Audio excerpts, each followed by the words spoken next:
Сайн бацгаана уу. Монголын эмэгтэйчүүдийн холбооны соёлын давталгаа 2 гэсэн энэ төслийн хүрээнд хариуцлагатай иргэн гэдэг энэ аянд би нэгдэж байна. Эрхэм олон үзэгч та бүхнийг ч гэсэн бас нэгдэхийг хүсэж байна. Яг гэвэл энэ хэцүү цаг үед аимшигтай энэ тахлын хүрээнд одоо бид бүхэн өөрсдөө хариуцлагатай байж энэ чинь улс их орноо одоо аварч гарч бид бүхэн эрүүл цаашдаа сайхан амьдрахын нөхцөл бололцоог бүрдүүлэх учраас та бүхнийг бас энэ аянд нэгдэхийг хүсэж байна.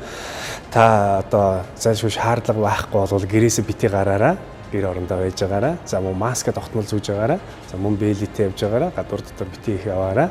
Тэгээд мах болон өндгөө бас аюул сайн шаарж одоо болгож идээрээ. Тэгээд иргэн бүр хариуцлагатай байна гэдэг өөрөө бас энэ бол соёл юм аа. Иргэн болгон одоо хариуцлагатай бай гэсэн энэ аянд бас эрхэм олон та бүгдийг бас нэгдээчээ гэж чин сэтгэлээсээ хүсэж байна. Миний бие болон манай гэр бүлийнхэн бүгд энэ аяныг дэмжиж байна.